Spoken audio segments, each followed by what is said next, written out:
Assalamualaikum warahmatullahi wabarakatuh.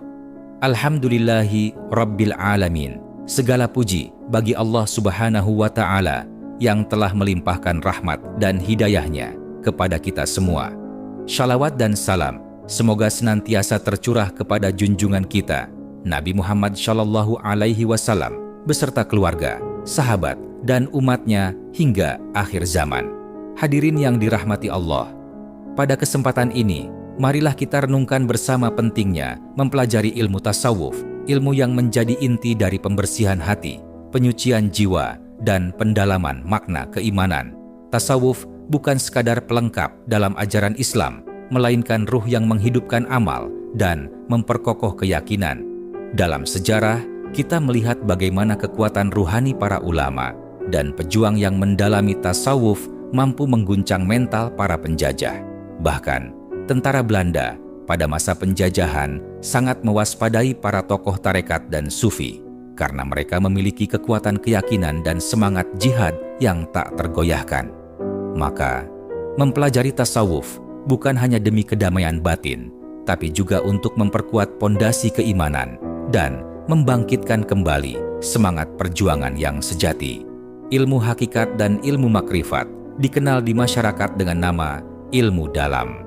Menurut cerita orang tua-tua, di zaman penjajahan Belanda dahulu, sebelum datang bala tentara Jepang, menuntut ilmu ini amat sukar sekali.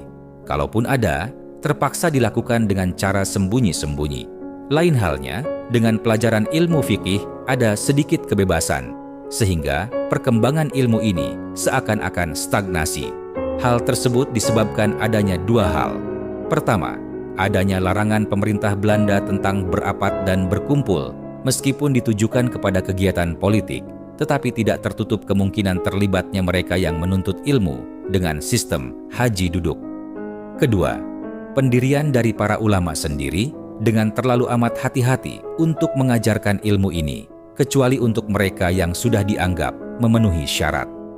Satu hal yang jelas, bahwa penjajah Belanda amat tidak menyenangi orang-orang Islam Inlander yang mempelajari ilmu tasawuf, meskipun tidak ada larangan hukum secara tertulis.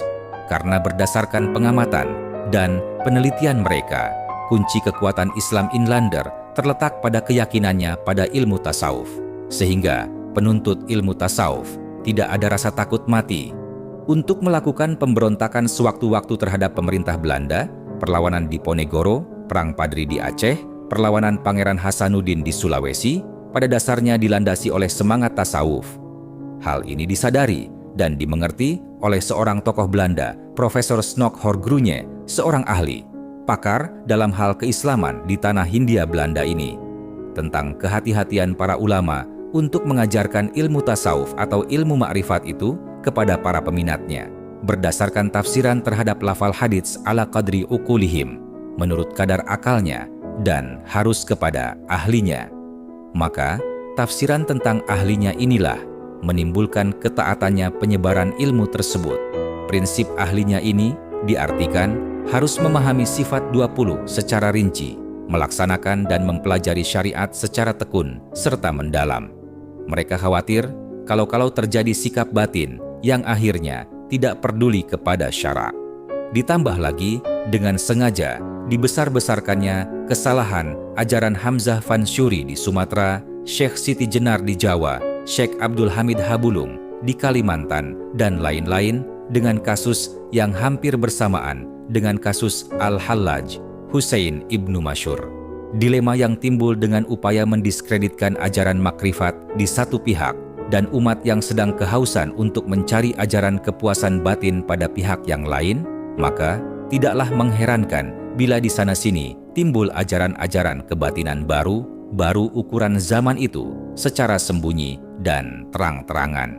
Di Jawa Tengah, tidak lama setelah penyerahan kedaulatan oleh pemerintah Belanda kepada Republik Indonesia Serikat yang kemudian disusul dengan lahirnya Negara Kesatuan Republik Indonesia, lahirlah Islam Agama Hak dengan kantor urusan agama sendiri yang direstui oleh Menteri Kehakiman pada waktu itu, Mr. Jody Gondokusumo. Kita berharap dalam rangka pembangunan mental spiritual dewasa, perlu terwujudnya wawasan pengetahuan agama Islam yang lebih luas, disertai penelitian-penelitian sejarah, di mana ilmu makrifat telah memberikan andil besar memperkuat semangat perjuangan bangsa. Anjuran Syekh Muhammad Amin Al-Qurdi, rahmatullahu alaih, agar mempelajari sungguh-sungguh ajaran makrifat kepada Allah sebagai acuan bagi umat, terutama untuk mereka yang mencari kepuasan batin. Imam Ghazali sebelum merasakan nikmatnya ilmu ini, meskipun sudah menjadi ulama ikutan pada zamannya sebagai seorang pembesar negeri, barulah beliau mendapat kepuasan batin setelah beliau menyediakan sebagian umurnya untuk beruzlah sambil beliau menyusun beberapa kitab, antara lain sebuah kitab yang terkenal, Ihya Ulumuddin. Sebagian para arif billah mengatakan, siapa yang tidak kebagian ilmu ini, ilmu batin, saya khawatir atasnya akan menemukan su'ul khotimah, dan tidak ada jalan yang dapat mengenalnya kecuali dengan perasaan murni. Dengan kalimat ini, tidak berarti mereka memvonis pasti su'ul khotimah, mati dalam keadaan jelek, tetapi mereka merasa perlu mengemukakan kekhawatiran mereka demi kepentingan umat. Yang dimaksud dengan makrifat adalah 4 perkara. 1. Mengenal diri. 2. Mengenal Tuhan. 3. Dan 4. Mengenal dunia dan akhirat. Yang dimaksud mengenal diri ialah dengan menegakkan sifat kehambaan, ubudiyah, rasa hina di hadapan Allah dan selalu berhajat kepada Allah, mengenal Tuhan yang bersifat kemuliaan, keagungan, dan kuasa, dan mengenal diri sebagai seorang yang asing di alam dunia ini, hanya sebagai seorang musafir dari dunia menuju akhirat. Imam Al-Junaid dalam Risalah Al-Qusyairiyah mengungkapkan bahwasannya mereka yang telah mencapai tingkat makrifat adalah mereka yang dalam batin tidak menghiraukan sesuatu yang ada pada mereka dan bertahan pada apa yang ada pada Allah Ta'ala. Lalu Abu Yazid Bustami ditanya orang tentang Al-Arif. Beliau menjawab, tak terlihat dalam tidurnya selain Allah dan tak terlihat dalam bangunnya selain Allah, dan tidak ada yang ia sukai kecuali Allah. Lantas apa yang disebut zaukun syuhih atau perasaan murni? Para psikolog sesuai dengan profesinya mengerti benar tentang apa yang mereka namakan intuisi, yang untuk ini kami terjemahkan saja dengan perasaan murni, yang dalam bahasa Arab disebut zaukun syuhih. Rasa seni dan rasa cinta sebagai suatu fenomena kejiwaan bersumber dari perasaan murni. Kehalusan perasaan para arif billah yang memiliki rasa seni dan cinta kepada Allah Maha Pencipta, mereka tuangkan dalam bentuk prosa dan puisi yang sangat indah dan mempesona. Penuangan rasa murninya dalam bait-bait sajak dan syair kadangkala jauh bergeser dari ukuran norma dan kaidah. Namun, mereka menemukan kepuasan dan keindahan yang sulit untuk dapat sakan oleh orang lain. Seperti penyair Khairil Anwar dengan akunya, aku binatang jalang, kumpulan terbuang, ingin hidup 1000 tahun lagi. Orang lain boleh saja tidak sependapat dengan puisinya, namun begitulah mereka. Dapatkah kita merasakan seperti apa yang dirasakan oleh Abu Yazid Bustami dengan sekelumit ucapannya tadi?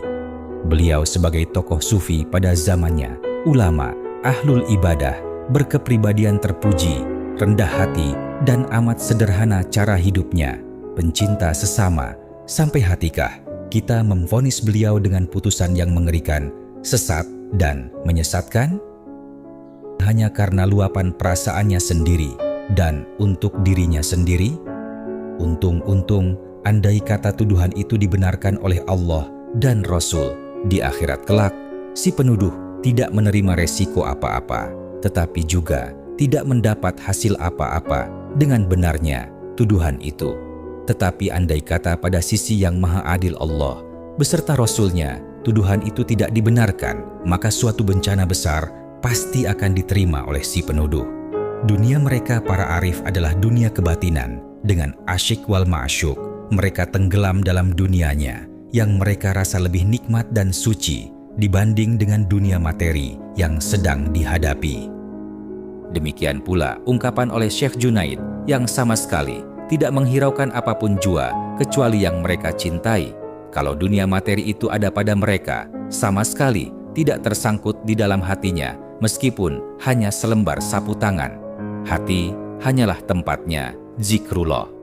akal dan nafsu, silahkan melaksanakan tugasnya, tetapi jangan menyeret hati yang berperasaan murni ke dalam kancah dunia materi yang menggiurkan. Ada ungkapan yang berbunyi, rumah bagus dan cantik letaknya di tanah. Jangan letakkan di dalam hati. Kalau rumah terbakar habis, tanah akan kembali semula. Bila rumah diletakkan di hati, perih dan menyakitkan. Hati terbakar dan panas, air mata belum tentu mampu memadamkan dan mendinginkannya. Harta emas dan perak simpanlah dalam peti besi yang kukuh, jangan disimpan di dalam hati. Bila pencuri datang berkunjung, yang hilang hanya peti dan isinya. Kalau disimpan di dalam hati, hati terbawa entah kemana. Tercabut terbongkar dari tempatnya, sakitnya tidak terkira-kira. Hudlurlah hati beserta Allah, tak akan sirna, kekal dan indah. Mereka, para arif, berpegang teguh pada ayat Al-Quran. Apa yang ada padamu hilang sirna, dan apapun yang ada di sisi Allah kekal abadi. An-Nahl 96. Harapan mereka adalah agar mendapatkan pengakuan Allah sebagai mukmin indallah, mukmin di sisi Allah, suatu keadaan yang paling membahagiakan buat mereka.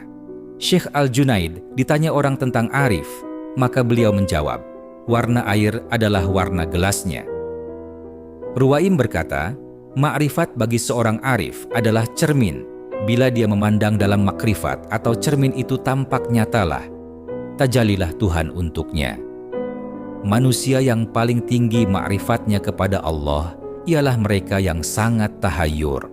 Hadis Rasulullah yang menyatakan tentang Adam seperti gambaran Tuhan, khalaqa Adama ka syuratihi, sebuah hadis syahih yang kalimatnya terasa cukup menakjubkan. Hal ini kami kemukakan sehubungan dengan banyaknya ucapan, ungkapan, dan ujaran kalangan sufi yang dalam nada seperti itu, Al-Quranul Karim dan kitab-kitab suci lainnya banyak sekali berisi kalimat-kalimat yang metafor, kinayah, dan sindiran. Oleh sebab itu, bila menemukan ungkapan, ujaran, dan ucapan di kalangan sufi dengan nada demikian, jangan hendaknya langsung melampiaskan tuduhan negatif terhadap mereka. Seseorang yang dikaruniai oleh Allah dengan nur makrifat, kadangkala dalam perilakunya sehari-hari terlihat keganjilan-keganjilan. Misalnya, pernah kami menemukan seseorang yang apabila dia ikut menghadiri suatu kenduri, selamatan, pakaiannya agak ganjil. Baju dalamnya yang sudah agak lusuh dan sobek-sobek, dia taruh di luar, sedang baju kemeja yang masih baik dan bersih, dia buat baju dalam. Waktu ditanya kepadanya, kenapa harus begitu? Dia menjawab sambil berbisik, yang di dalam dikeluarkan selalu jelek seperti kotoran manusia. Ditanya pada waktu yang lain, dijawabnya dengan tangis memelas, dagingku ini kelak akan lebih busuk dari baju ini. Setelah direnungkan kalimat-kalimatnya itu, nyata sekali benarnya. Yang seharusnya di dalam amat berbahaya bila dikeluarkan atau diucapkan kalam kadim yang datang pada sir, bagian dalam, pada hati dan perasaan, hanya untuknya sendiri, bukan untuk orang lain. Disinilah kuncinya apa yang dimaksudkan dengan perkataan tahayyur atau asyaddu tahayyur, sangat bingung atau kagum. Kenapa jadi kagum dan bingung? Manusia penuh dengan keterbatasan. Tidak semua yang dia rasakan dapat diungkapkannya dengan tulisan ataupun lisan. Seorang penonton film horor misalnya, sekembalinya di rumah lalu ditanya bagaimana ceritanya, dia hanya menjawab, hebat, luar biasa. Atau dengan ucapan, saya ngeri kalau dibohongin, tapi hati senang. Hal ini mengisyaratkan betapa seseorang yang sulit menggambarkan apa yang ia rasakan. Dalam kitab Risalah Al-Qusyairiyah disebutkan, sebagian dari tanda-tanda makrifat dengan Allah adalah berhasil mendapat kehebatan wibawa daripada Allah. Maka siapa yang bertambah makrifatnya, bertambah pula kehebatannya. Demikianlah, sesungguhnya terdapat perbedaan tingkat makhluk dalam hal makrifat kepada Allah Ta'ala. Menurut ukuran apa yang terbuka buat mereka, dari pemberian-pemberian Allah, ilmu-ilmu yang halus, keajaiban-keajaiban segala yang dikuasainya, dan keindahan ayat-ayatnya di dunia dan di akhirat, di alam nyata maupun di alam gaib, malakut. Bertambah makrifat mereka dengan Allah dan bertambah dekat pula tingkat makrifat mereka menuju makrifat yang sebenarnya, hakiki.